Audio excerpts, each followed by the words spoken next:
Welcome to another podcast. I'm delighted to have Neil Carter back with me today. This is, for those of you who've been watching previous interviews, number 5 in the series.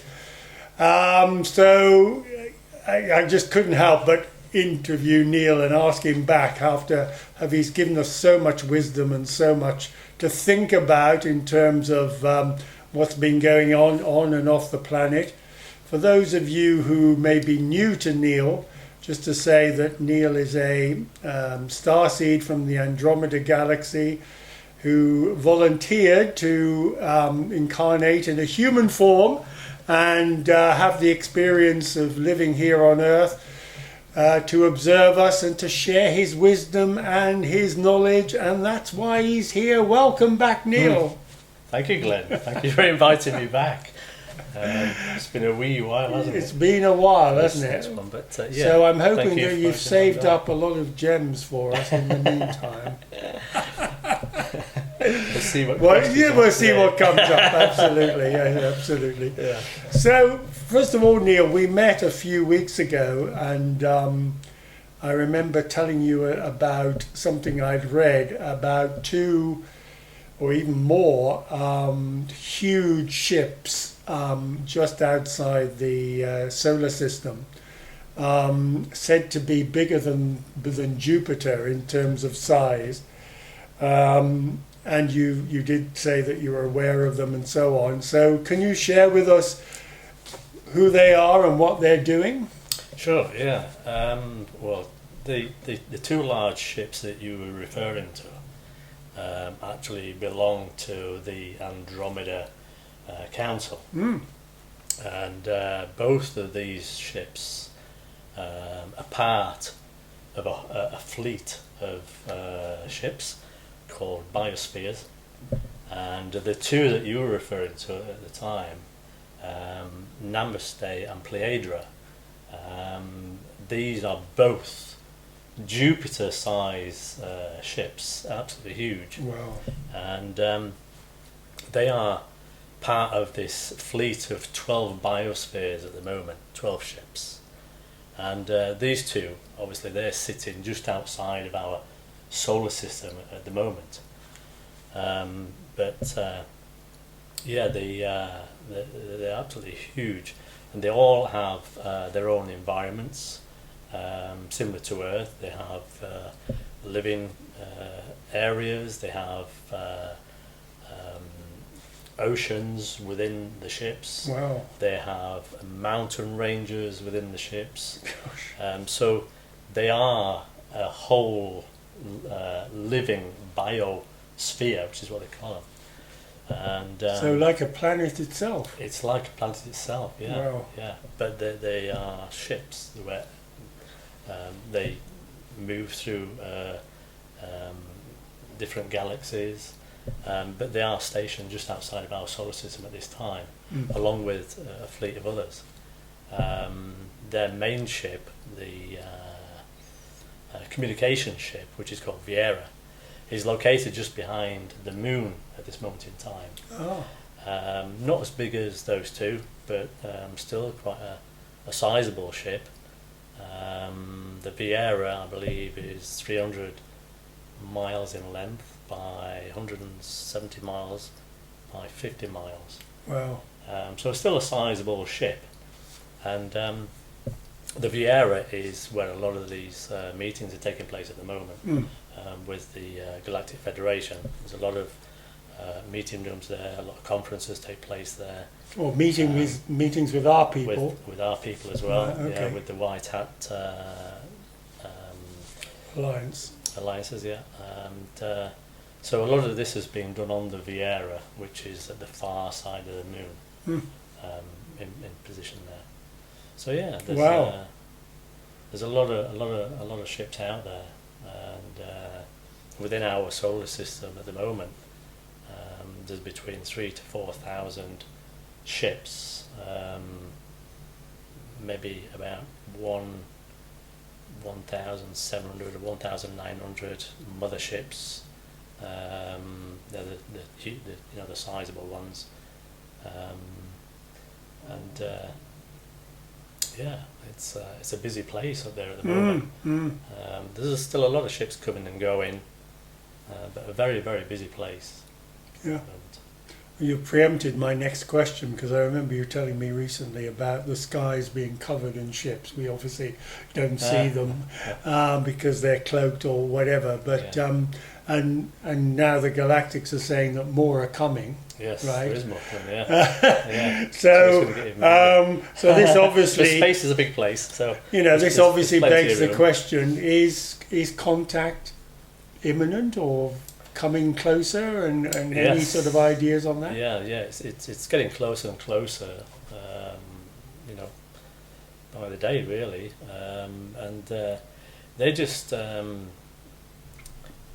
monitoring the vibration of consciousness here on Earth at this moment in time. They want to Right. make this contact occur just at the right time, just at the right moment, and this is why we're encouraging people now to go into this sort of self-reflection and raising your vibration, because this is going to make it a lot easier for this contact to take place.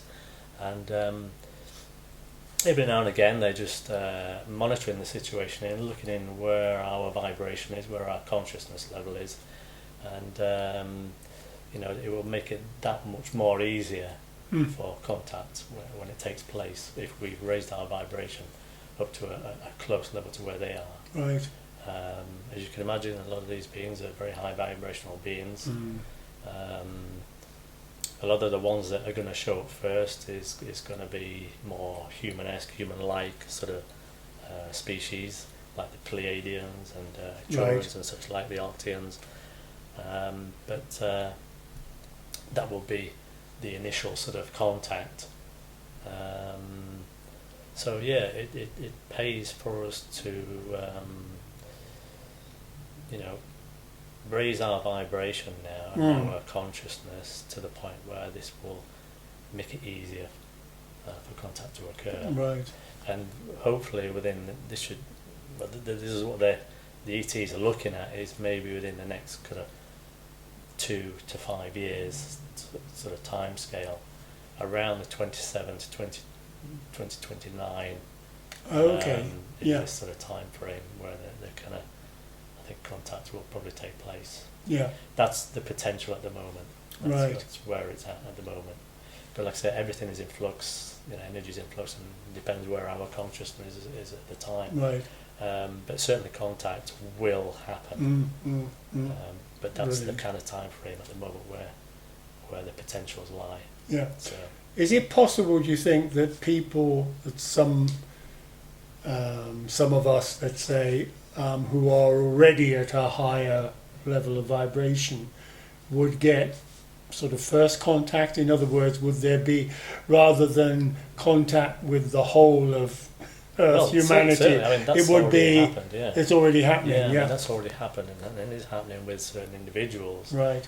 And with obviously like people like myself, where I am part of a family of extraterrestrials. Contact is maintained throughout. Right. The sort of mission here, or their particular lifetime here.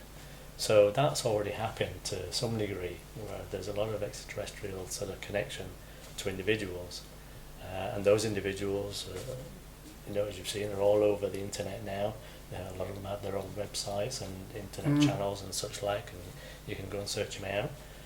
So there's an awful lot of starseeds here at this time who are gainfully sort of putting this information out there now to help people to raise their vibration, to educate people on what is out there, and what is about to happen.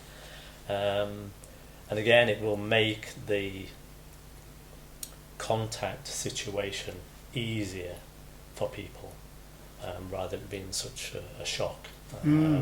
Because this is going to happen one way or the other. Make no mistake. Right. Contact is going to happen, but it's just as and when the vibration and the energy is right, and the potentials for that is within this next few years. So between sort of 27 and 29, that's where the potentials lie at the moment. And the ETs have got their sort of technologies and their foresight to be able to see where the energy is leading. Right. And this is why contact is now on the cards. Yeah. Yeah. And we've been asking Beautiful. for it as you know, the human race has been asking for this contact for a long time. Sure. It's, you know, it's within the DNA mechanism. It's being activated now. So this is the time where it's been asked for. Mm. So it's all coming together. Mm. Is there anything? This point. Is there anything we can do? We, the royal we, can do to prepare for contact? Do you think? Yeah, I think we can, like I say, get into that mindset now that, you know, contact is going to happen at some point. Mm-hmm. So imagine what that would be like.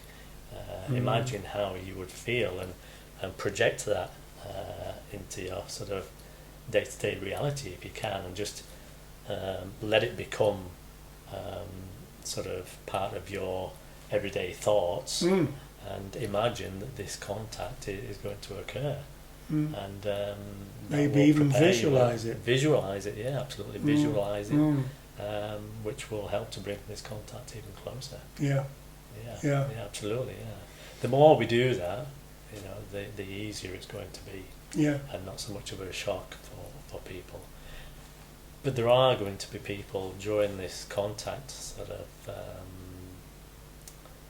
occasion, this event, where a lot of people are going to be taken by surprise, and it's going to be down to a lot of people like ourselves and people out there that are aware that there's going to take place to try and reassure people. So yeah, it's helpful to try and get into that mindset that yes, extraterrestrials are real, they are here, and contact is inevitable. It's going to happen. Right. And sooner than what you think. Right, superb. Well, bring it on. So the more that we yeah, talk about it, the more, Yeah. which is obviously like these videos which we're doing, sure. the more that we can see that into people's consciousness, and you visualize it and rehearse it in your mind, and imagine what it would feel like. All these things are setting up that energy. Yeah. And this is what the extraterrestrials would encourage.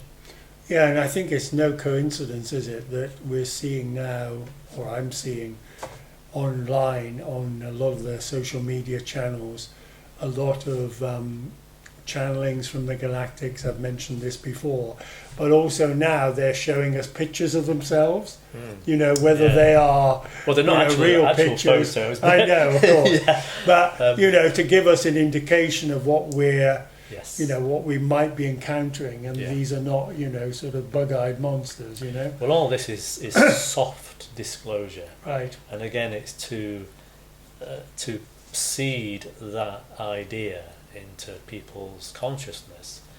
You know, because if it doesn't, if it's not in people's consciousness, then it doesn't exist. So they're very clever. They're just softly introducing this idea, you know, to people's minds, to see the idea that this is, you know, happening and this is going to take place. Right. But you know, there's been an awful lot of movies, you know, that have been put out into the public domain, like, you know,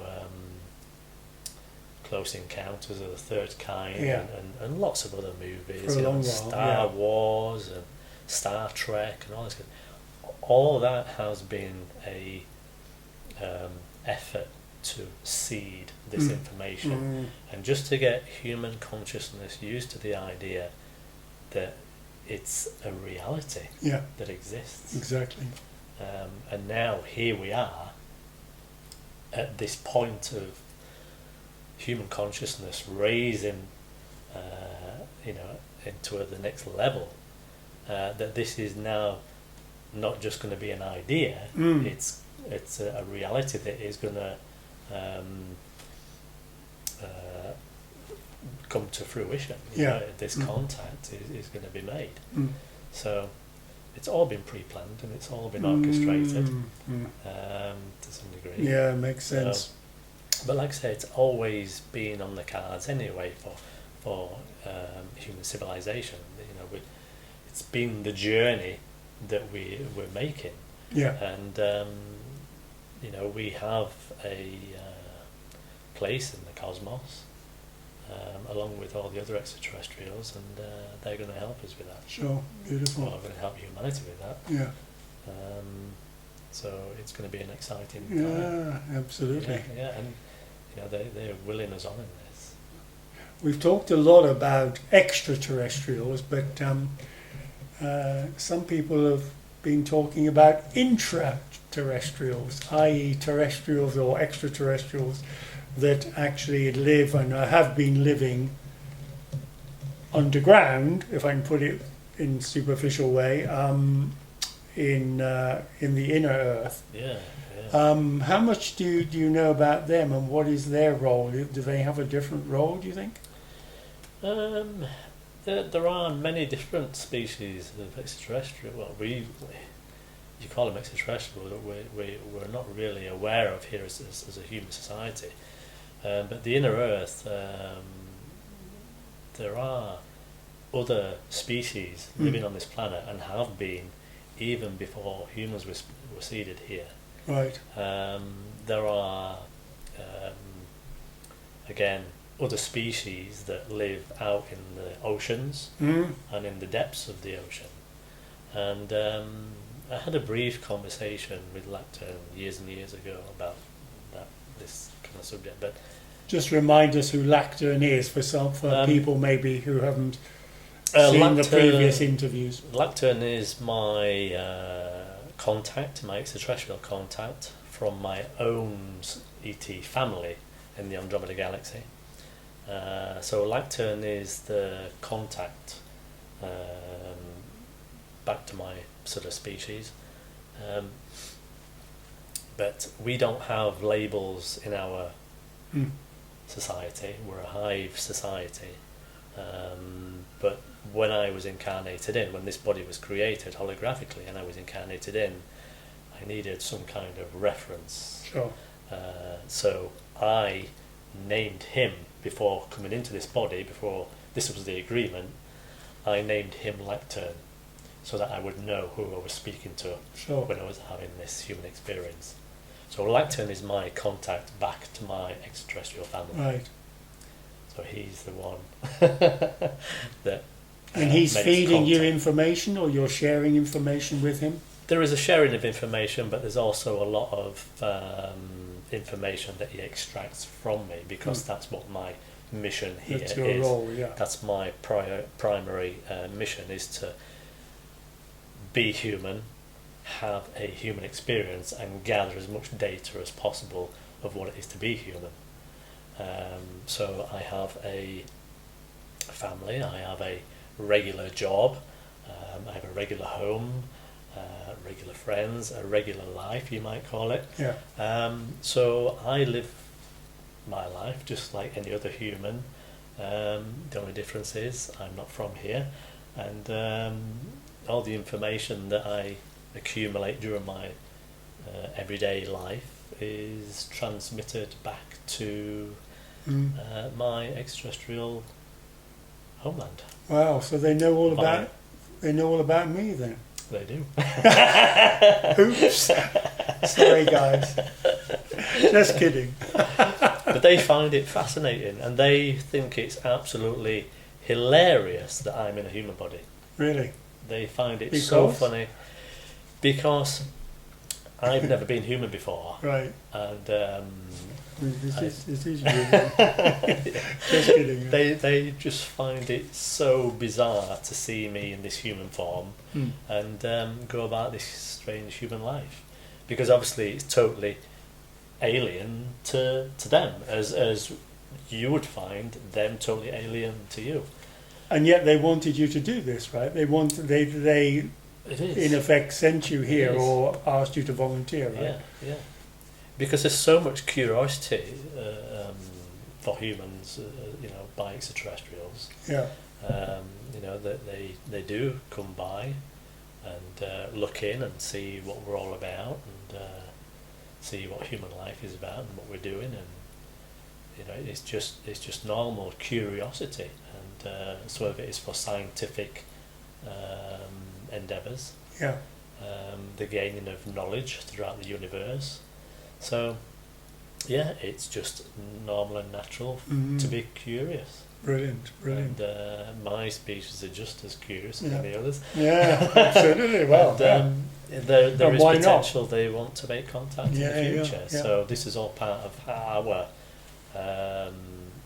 sort of program, yeah. is to gather this information and data so that we can make some decisions on coming here in the future. And am I right in thinking that this is all maybe a small part at this point in time, but this is all part of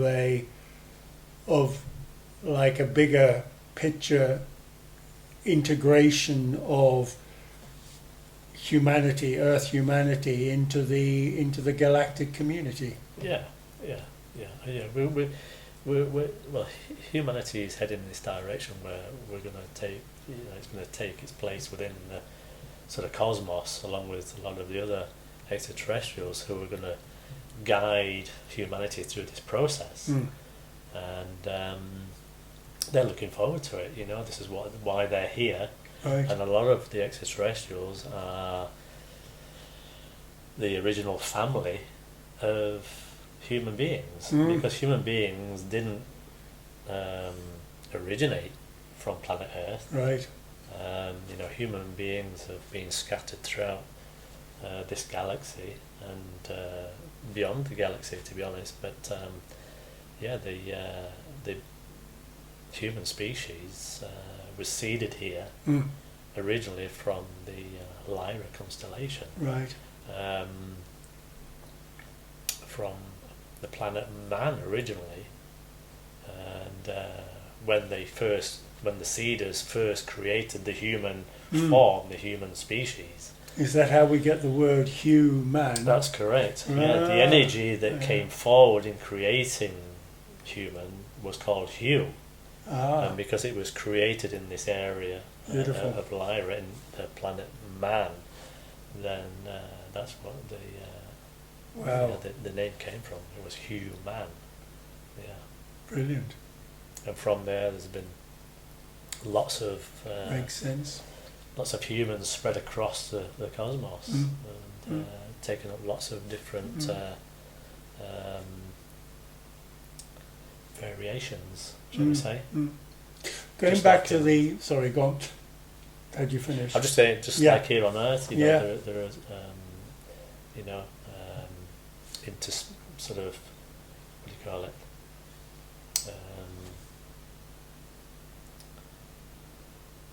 Sort of, don't want to... Into something or other?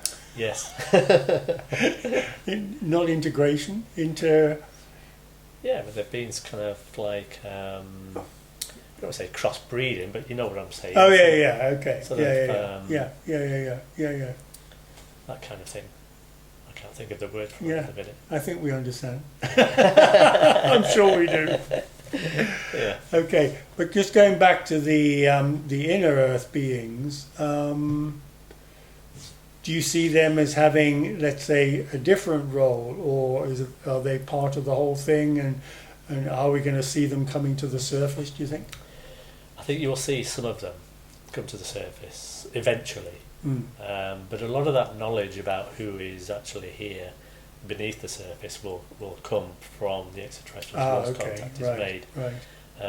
I think that when I had this conversation with Leighton, he said there was about 35 different species actually living here on Earth and below the surface and in the oceans. Right. There are a lot of them that are not really interested in humans. So like someone was saying, they're not really interested in humans at all. They're doing their thing. They live here. But one of the things that like to say that they are concerned about is obviously the way that the Earth is being treated. Sure. And they do send probes around the world to monitor, the state of the planet. Things like pollution and stuff. Pollution and the air quality and things like that. And so there is concern with some of these these beings that do live here already, and they kind of monitor that. Mm. But like I said, there's a lot of them not really interested in what humans are about. Sure. So, Okay. Yeah. a lot of that information will come out once we kind of make this contact with our extraterrestrial sort of family, and there'll be a lot of history coming out about the true history of planet Earth and the true history of humans, and like some of the things I've just mentioned there, where the origins of humans. Sure. So yeah, a lot of information will be revealed. Yeah.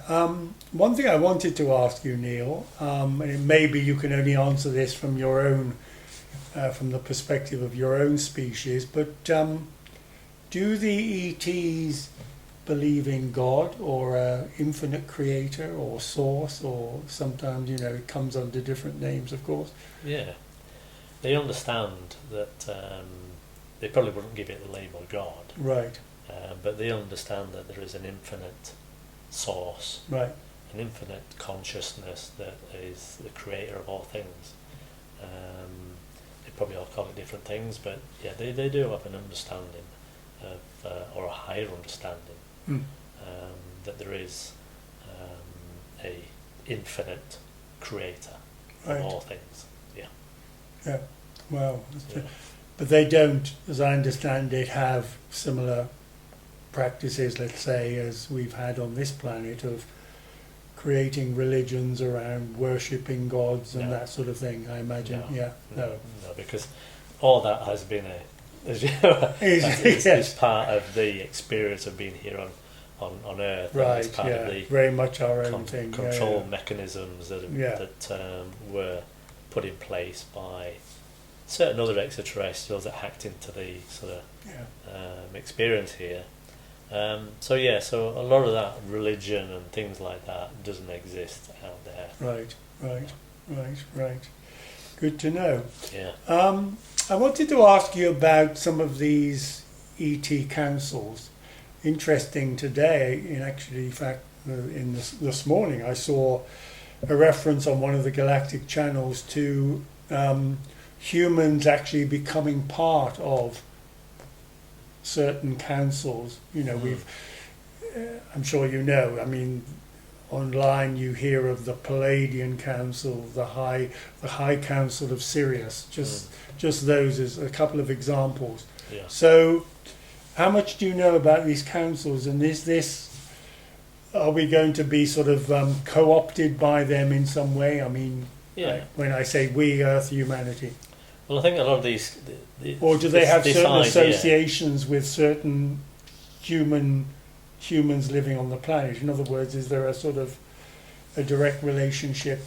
Well, there are meetings already taking place on board ships with humans and extraterrestrials.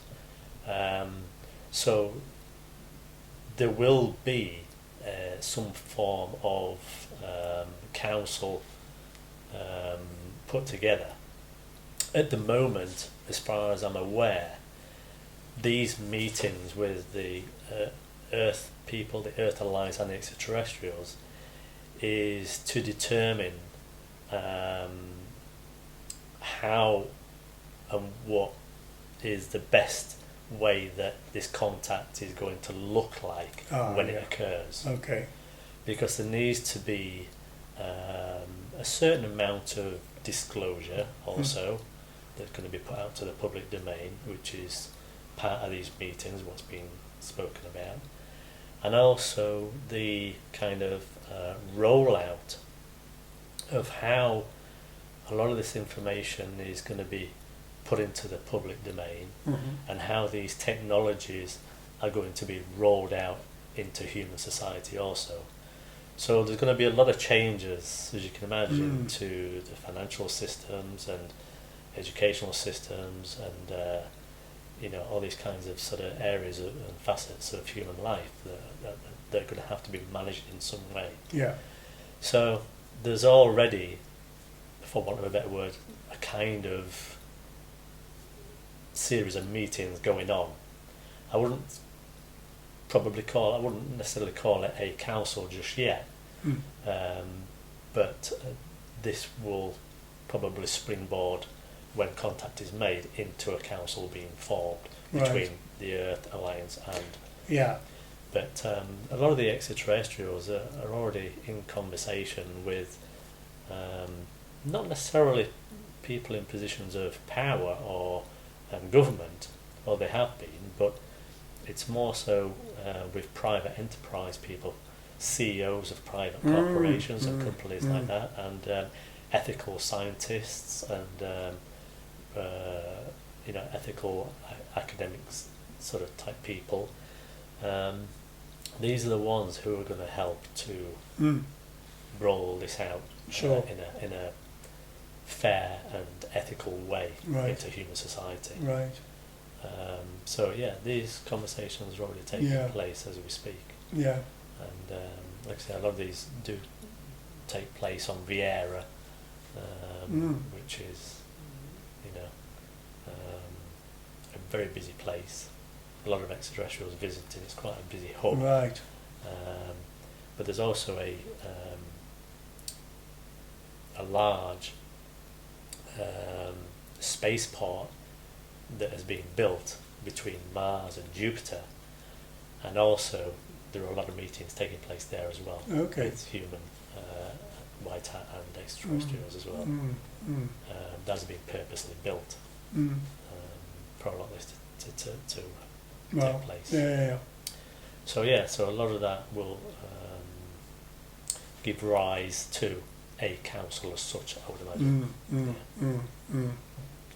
Yeah, I mean, I was thinking also of some of the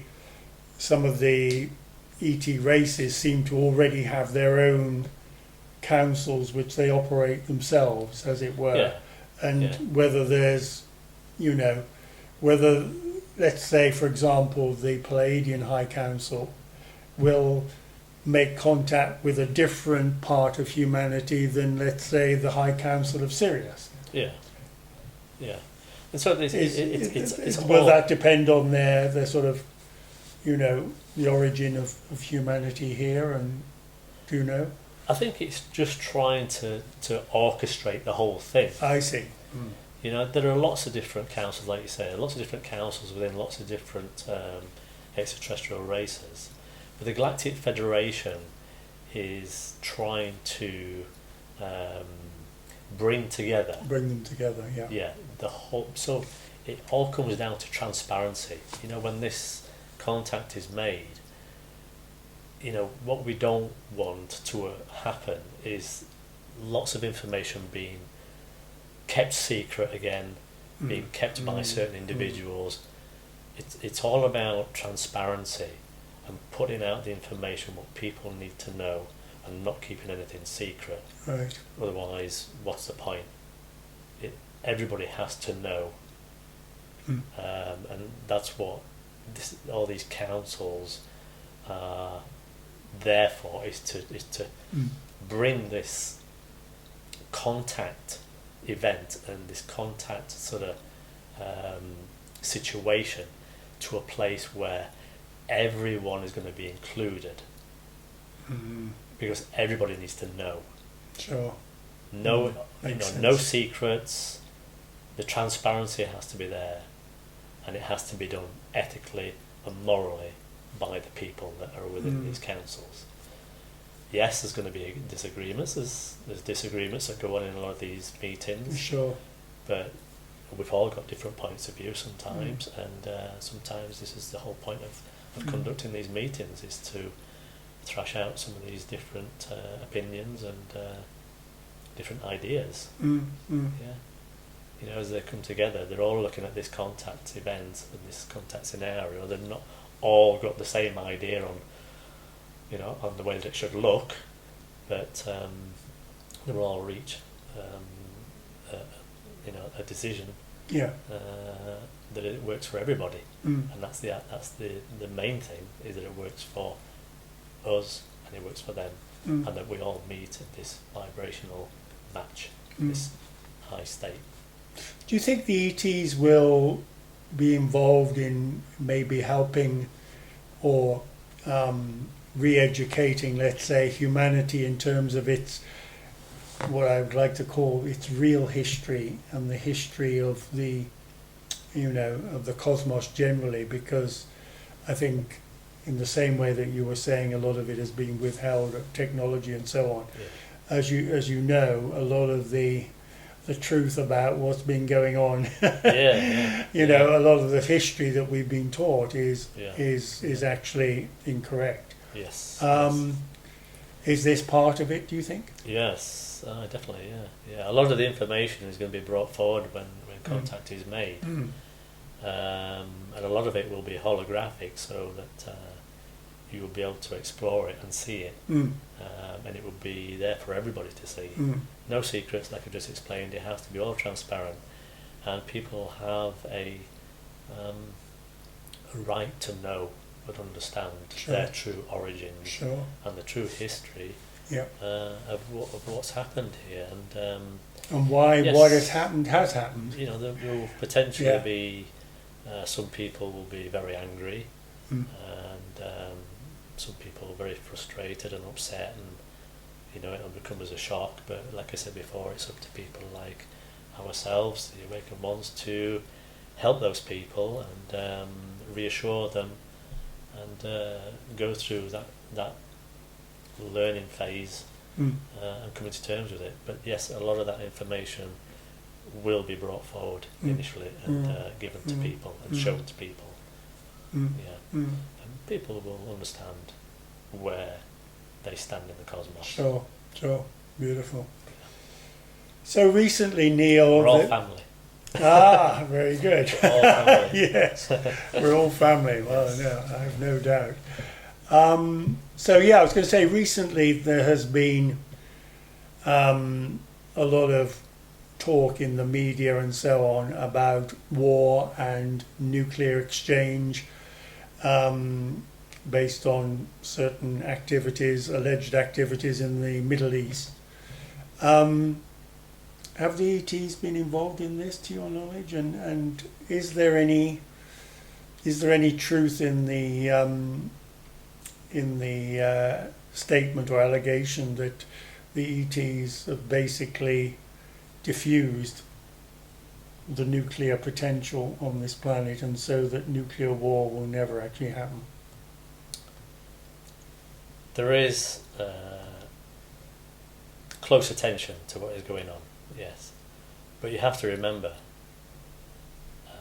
it's all theatre. It's all theatre done by those that want to remain in control. So, yes, is it being looked at by extraterrestrials? Yes, very closely, and they will mitigate any actions that may be detrimental to humans. There is so much invested in this experience that they're not going to allow something devastating to happen. It will not happen. They won't allow it to happen. There is so much invested in this species and this human experience that they're not going to allow anything substantial, anything that's going to be catastrophic to this civilization to happen. Just no way. No. It has happened in the past on this planet, where civilizations have gone through this similar scenario and have literally eradicated themselves for one reason or another. But this time that will not be allowed to happen. It also happened, I believe, on the planet Maldek, or Tiamat as it was called. Or Tiamat, yes, was the planet that which became the asteroid belt. That's right. Yeah, they were on a similar path to what we're on now, and it was a very technological planet, which resided between Mars and Jupiter, and again, they went down the wrong path, and again, there were some negative extraterrestrial interactions there. So there was but infiltration. there was infiltration, and they went down the wrong path. There was a lot of greed involved with Maldek, and again, there was a splitting of civilizations within the planet, and it resulted in the whole planet being destroyed. And yes, you can see the Kuiper Belt was remnants of Maldek, and also Mars. The A lot of devastation on Mars. yeah, the atmosphere on Mars was ripped off, and you can actually see that the striations down the side of Mars, where there was a lot of debris that hit Mars. Sure. And again, there were some beings that actually resided on Mars that were destroyed.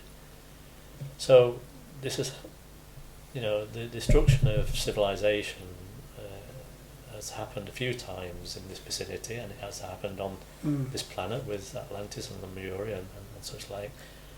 But those beings who resided on Maldek and Atlantis and Lemuria, they are now here. There's a lot of reincarnated here, at this time, who have brought forward a lot of wisdom and knowledge, and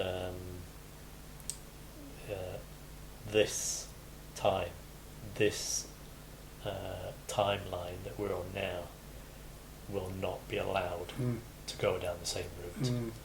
Although you can look out, as we all do, at the state of the world at the moment, with all these things happening in the world, and it seems like it's heading for destruction. But trust me, this will not be allowed to happen. It's not going to happen. No. No. If it did, I would not be here. Yeah. That's pretty reassuring, isn't it? Yeah. Oh, that's great. That's pretty reassuring. Yeah. I think it's not going to say that it's not going to be easy sometimes, no, as sure. we can see. But this, there are bumps in the way, but it's all part of the learning of this experience. And it's all part of what we've come here to experience, isn't it? Yeah. Everybody's put their hand up to come and experience this and so no do the business. Yeah. So it seems quite tiring, and a lot of people are quite fed up with it, but keep with it. Keep with it. Beautiful. It's good times ahead. Beautiful. Yeah. Good times ahead. That's it's just theatre. That's all it is. That's all it is. We're playing a part here, and once the show is over, we'll all be in the bar having a drink afterwards. That's fantastic. It's your round then, yes. Neil. I'm joking. I'll buy the drinks. There's nothing to fear. Yeah, no. Nothing to fear. I think this is very important. Don't give your energy to all this negativity that is being portrayed out in the world at this moment in time. It is just another theatre exercise by the cabal and these negative entities trying to capture your energy. Don't lend it to them. Don't give it to them. Yeah, don't go there. Don't go there. Yeah, beautiful. Yeah. Neil, I also wanted to ask you about solar activity recently. Sure. I think it's fair to say, but correct me if I'm wrong, that the energy coming onto the planet is getting even more intense, and in fact some were suggesting that it was particularly intense on the solstice day, which has literally just passed a couple of days ago. We talked briefly about solar activity the last time we met, and I'd really like you to share with the audience what you know about that again, and maybe to also talk about how this solar activity is actually affecting not just the planet but the individuals, all of us here on it. Because I think Sure. some people are a bit afraid of, certain physical and other symptoms which, may have nothing to do with any sort of, illness or condition that they think otherwise traditionally they might have. Sure. Well, this solar activity is not a new thing. It's a cycle that the sun goes through every 11 years. But right now we're in this solar maximus phase, where the sun is in its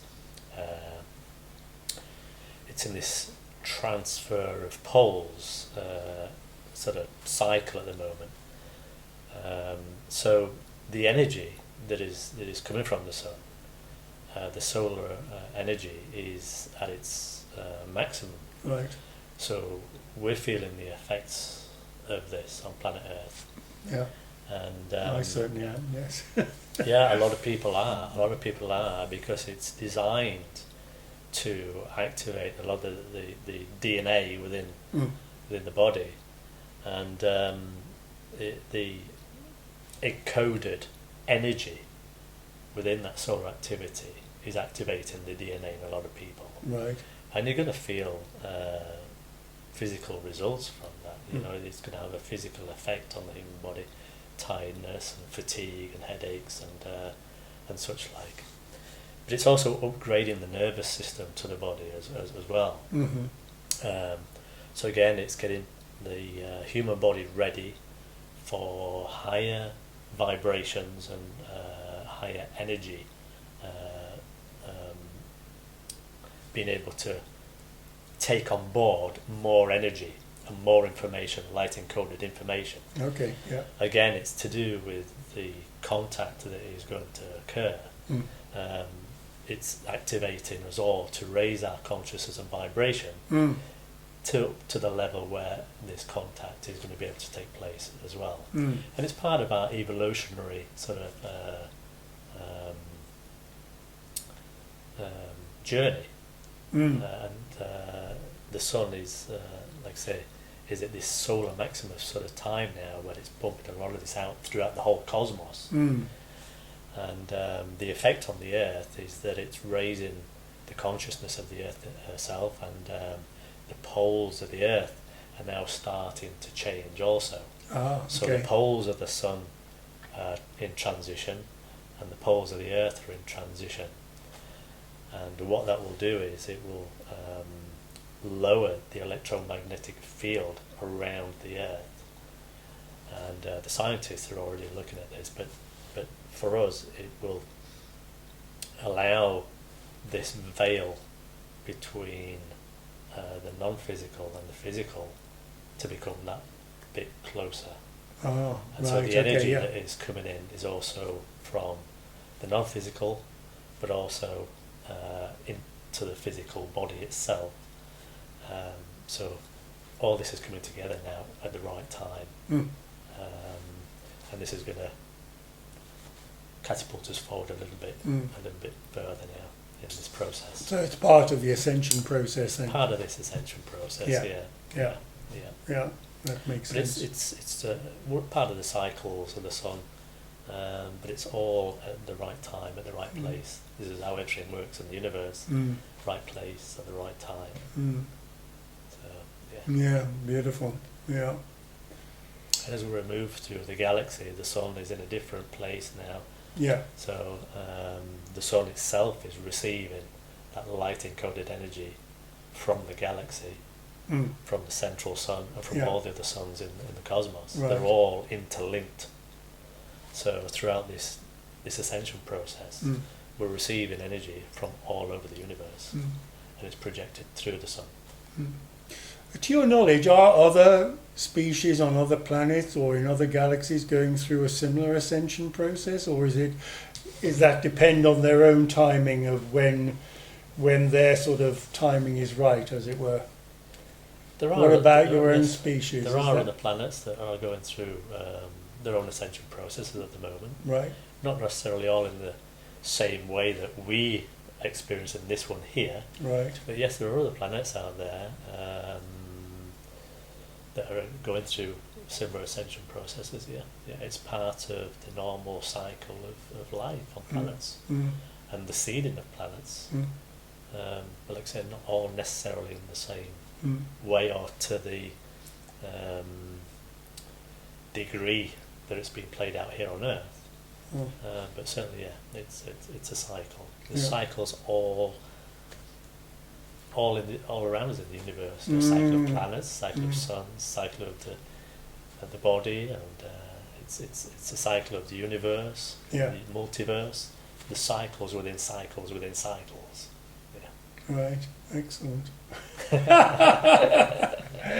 It'd be great to be a sort of fly on the, I was going to say fly on the wall, a fly in the sky, and be able to see all these, all these different civilizations and how they, evolve, really, wouldn't it? I mean, I think it's fascinating. Yeah. Well, that day is not too It's far. coming. It's coming. Wow. It's coming. Yeah. I'm looking forward to that. You know, the universe will open up when we sort of have full open contact, Right. where we do become a spacefaring species, and we can go out into the cosmos and discover other civilizations and meet other civilizations ourselves. Yeah. And the human race will also become mentors to other civilizations on planets that are just in the early stages of their own ascension paths, and we will become, or you will become, the extraterrestrials of those civilizations that are in the process of ascension. I find that a lovely thought. It's like what we're learning now. It's like the law of one talks about learn, teach, teach, learn. In other words, there's no distinction. What we learn, we teach. What we teach, we learn. And to think that what we're going through as a planetary species is actually going to be of tremendous value to another species or more than one species in the future. I mean, what you've just said is profound, Neil. Sure, yeah. And there's a lot of extraterrestrials who have already gone through this ascension process. Yeah. But they've never seen it in exactly this kind of way on planet Earth, and they're learning through this experience that is happening here. So, they will take that forward, just from this experience. That's why there's a lot of curiosity being looked at here. Planet Earth is quite unique. Actually, I've just had an interesting thought. All the ETs who are sort of monitoring the planet, I wonder if they're thinking, we went through that, and I remember how we went through that. We went through the third dimension or whatever. Yeah. I mean, I don't know. Is that too fanciful, or? No, I don't think so. They've all got their own perspectives on reality. So what happens here, is a completely different sort of reality to what they've seen before, and they understand the process, obviously, but the way that it's taken place here is quite unique, and the interest is phenomenal. There's a lot of extraterrestrials who would just come here and observe for a while, and see what's going on, and then disappear again. So there's lots of comings and goings. But the Galactic Federation are obviously very careful of who comes and goes now. Sure. We've had the negative ones hack into this kind of reality here, and so they're very mindful and very protective of who does come and go now. And for even me to come and have this experience here, we had to get permission from the Federation for me to incarnate in and have this experience. Because we're not members of the Federation at all. You mentioned before. So they're very protective of this sort of quadrant of the galaxy. I've also heard the Earth described as a living library, and a very special planet in the cosmos, or the cosmic, perspective. Yeah. Well, when the Earth was initially sort of created, it was a genetic living library, because there is so much diversity here, plant life. Does that mean that all life the and animal life. information of what's been going on in the cosmos is actually contained in some way within the Earth's energy field? Sorry, say that again. Well, in terms, I'm interpreting library sort of literally. So, would it mean, for example, that all of the information, like the Akashic records, for example, some people talk about, is actually stored within the Earth's energy field? In other Not words, for the whole universe. no. Okay, No. right, No, this is purely just here. just here. You're right, Yes. right. Yeah. I see what you're getting at. Yeah. No. So the Earth was created as a living library specifically for Earth, but it's part of the creative sort of force, part of the creative scenario, really, of creating, part of creation, creating all that is, having that experience of being able to create life, and the vastness and the spectrum of life. It's an amazing place. It's an amazing place, and there are lots of extraterrestrials that do sometimes extract DNA from plant life and animal life and take it away. So for seed in other places. So when we call it a living library, there's so much DNA diversity here. It's I like when you said earlier about when you used the word unique. I think it really is. It is unique. I mean, not only what we're talking about in a sense is unique, but this is really a unique time to be alive, isn't it? It is. It's a unique time to be alive. It's a unique time. It's a unique planet and a unique experience. Yeah. The process itself is,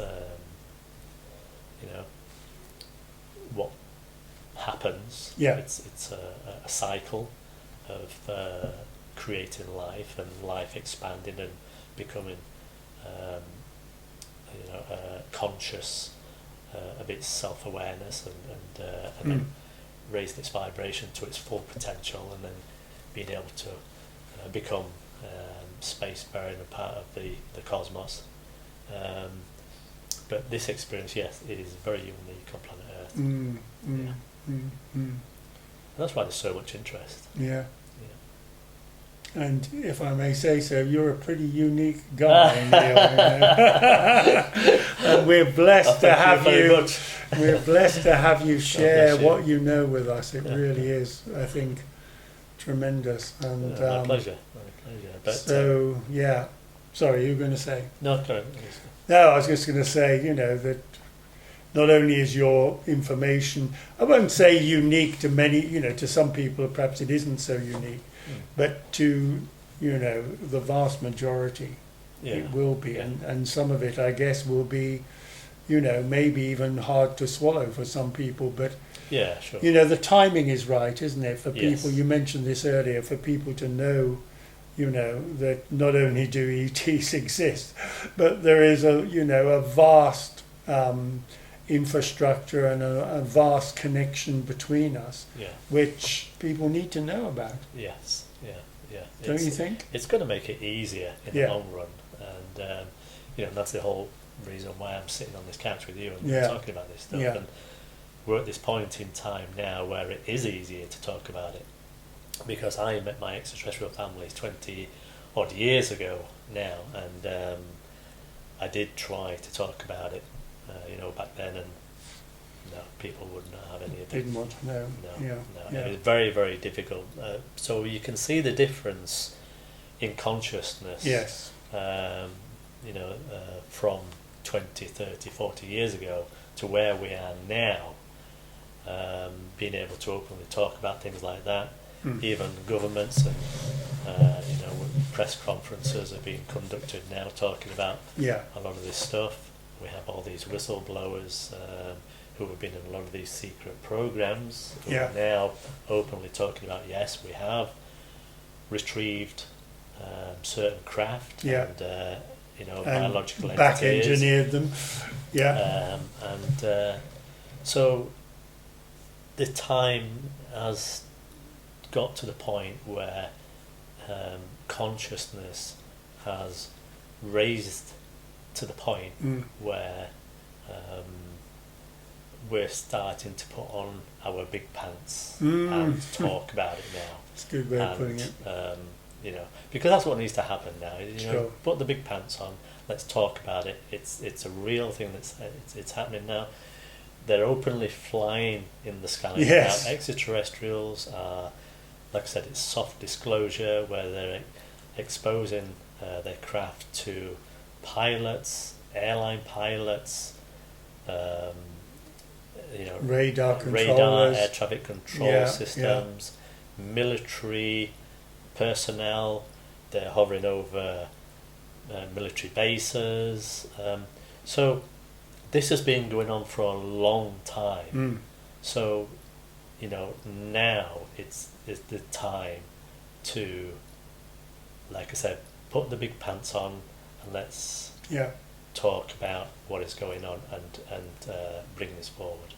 And is it not also the case that because humanity's consciousness has been raised by the vibration and the energy coming onto the planet, that now this is Yes. more acceptable because we're Yeah. at a higher level of consciousness and more awareness Yeah. of what I call the bigger picture. And this is, of course, very much part of the bigger picture, isn't It's it? a huge I mean, part. huge part. Yeah. Yeah. And this is why we're receiving all this solar activity, the solar energy, the light energy, which is allowing the human body to incorporate higher levels of energy and vibration, because a lot of this information is going to be high vibrational energy. Yeah. And we are going to need to raise our vibration Yeah. Yeah. to meet this head on, Yeah. and it will make it a lot easier for people to accept. Yeah. And it'll be a lot easier when all the wars and all the drama and all the, I mean, I know I'm sort of being very optimistic maybe here, but when all that has been behind us and we're on a level playing field, then it'd be much easier for people to, because then people can feel more relaxed about the world, right? And a lot of that stuff that's going on just at the moment, a lot of that will begin to fade away, because it's just, like I said, it's this theatre that is being created and organised by the lower vibrational energies that are trying to prevent people from coming into this new awareness of who they are, what they are, and why they're here. And what they're doing here. Yeah. So don't give your energy to it. Yeah. You can be aware of it, yes, but don't give your energy to it. Keep your energy high and keep your awareness high. Yeah. And know that there are other benevolent good forces that are assisting you with this. Yeah, beautiful. Neil, as always, it's a great pleasure to talk to you. Thank you. And you. yeah, what can I say except huge gratitude and appreciation for not only your sharing but your very presence here. And so yeah, thanks again, and I hope that you have enjoyed our little discussion with Neil. I'm sure he'll be back at some stage to tell us more. I was a little bit tongue-tied there.